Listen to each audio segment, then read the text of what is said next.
அதிகாரம் 6.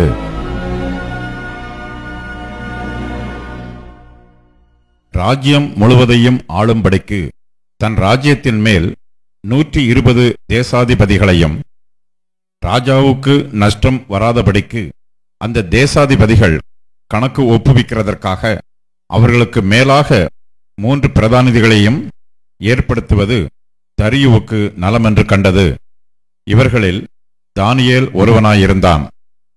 இப்படி இருக்கையில் தானியேல் பிரதானிகளுக்கும் தேசாதிபதிகளுக்கும் மேற்பட்டவனாயிருந்தான். தானியேலுக்குள் விசேஷித்த ஆவி இருந்தமையால் அவனை ராஜ்யம் முழுமைக்கும் அதிகாரியாக ஏற்படுத்த ராஜா நினைத்தான். அப்பொழுது பிரதானிகளும் தேசாதிபதிகளும் ராஜ்யத்தின் விசாரிப்பிலே தானியேலை குற்றப்படுத்தும்படி முகாந்தரம் தேடினார்கள். ஆனாலும் ஒரு முகாந்தரத்தையும் குற்றத்தையும் கண்டுபிடிக்க அவர்களால் கூடாதிருந்தது. அவன் உண்மையுள்ளவனாய் இருந்தபடியால் அவன் மேல் சுமத்த யாதொரு குற்றமும் குறைவும் காணப்படவில்லை.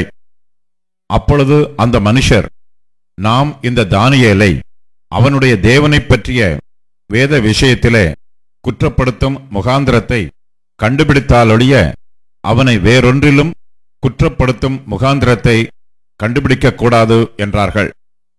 பின்பு அந்த பிரதானிகளும் தேசாதிபதிகளும் கூட்டம் கூடி ராஜாவினிடத்தில் போய் அவனை நோக்கி, தரியு ராஜாவே, நீர் என்றும் வாழ்க.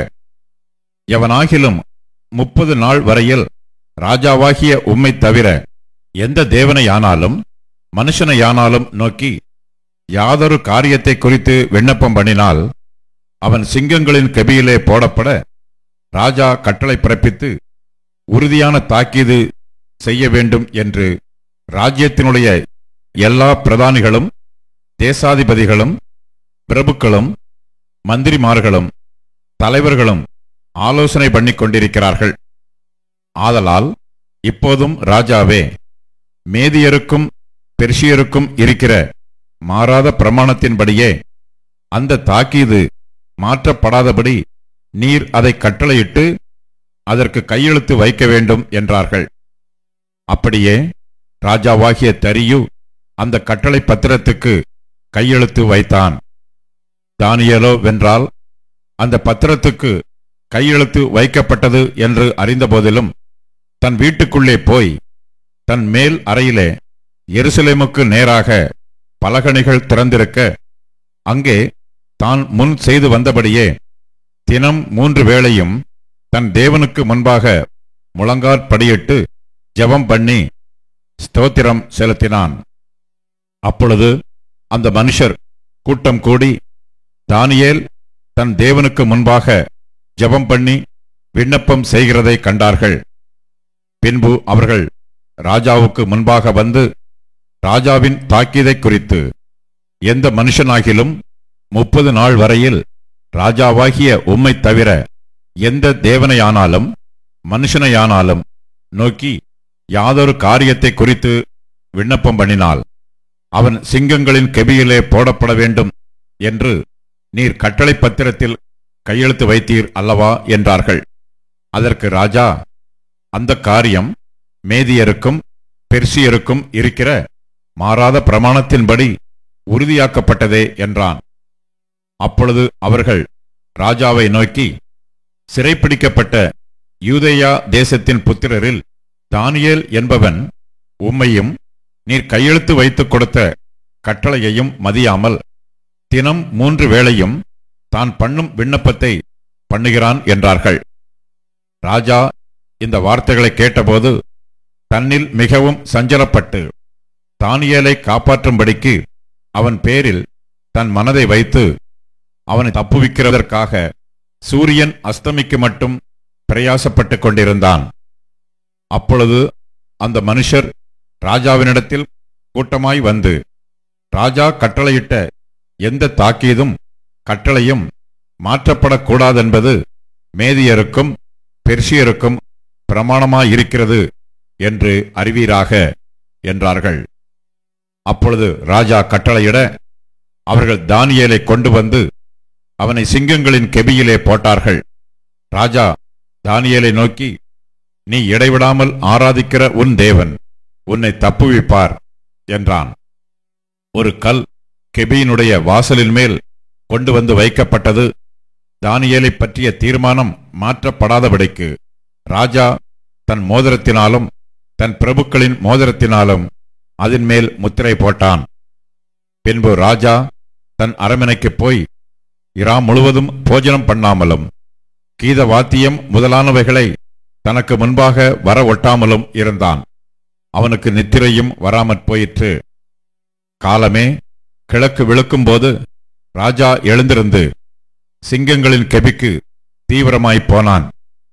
ராஜா கெபியின் கிட்ட வந்தபோது துயர சத்தமாய் தானியேலை கூப்பிட்டு, தானியேலே, ஜீவனுள்ள தேவனுடைய தாசனே, நீ இடைவிடாமல் ஆராதிக்கிற உன் தேவன் உன்னை சிங்கங்களுக்கு தப்புவிக்க வல்லவராயிருந்தாரா என்று தானியேலை கேட்டான்.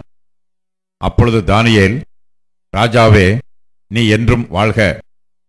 சிங்கங்கள் என்னை சேதப்படுத்தாதபடிக்கு தேவன் தம்முடைய தூதனை அனுப்பி அவைகளின் வாயை கட்டி போட்டார். அதேனென்றால் அவருக்கு முன்பாக நான் குற்றமற்றவனாய் காணப்பட்டேன். ராஜாவாகிய உமக்கு முன்பாகவும் நான் நீதிகேடு செய்ததில்லை என்றான்.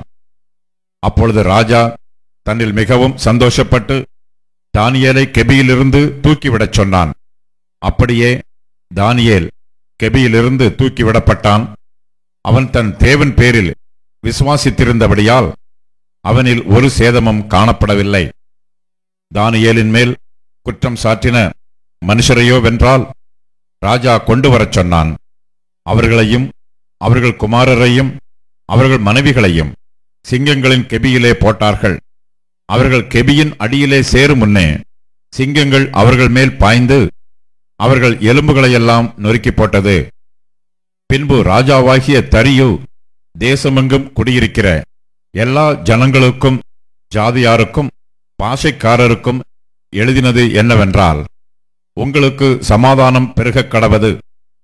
என் ராஜ்யத்தின் ஆளுகைக்குள் எங்குமுள்ளவர்கள் யாவரும் தானியேலின் தேவனுக்கு முன்பாக நடுங்கி பயப்பட வேண்டும் என்று என்னாலே தீர்மானம் பண்ணப்படுகிறது. அவர் ஜீவனுள்ள தேவன், அவர் என்றென்றைக்கும் நிலைத்திருக்கிறவர். அவருடைய ராஜ்யம் அழியாதது, அவருடைய கர்த்தத்துவம் முடிவு பரியந்தமும் நிற்கும். தானியேலை சிங்கங்களின் கைக்கு தப்புவித்த அவரே தப்புவிக்கிறவரும் இரட்சிக்கிறவரும் வானத்திலும் பூமியிலும் அடையாளங்களையும் அற்புதங்களையும் செய்கிறவருமாயிருக்கிறார் என்று எழுதினான். தரியுவின் ராஜ்யபார காலத்திலும் பெர்சியனாகிய கோரேசுடைய ராஜ்யபார காலத்திலும் தானியேலின் காரியம் ஜெயமாயிருந்தது.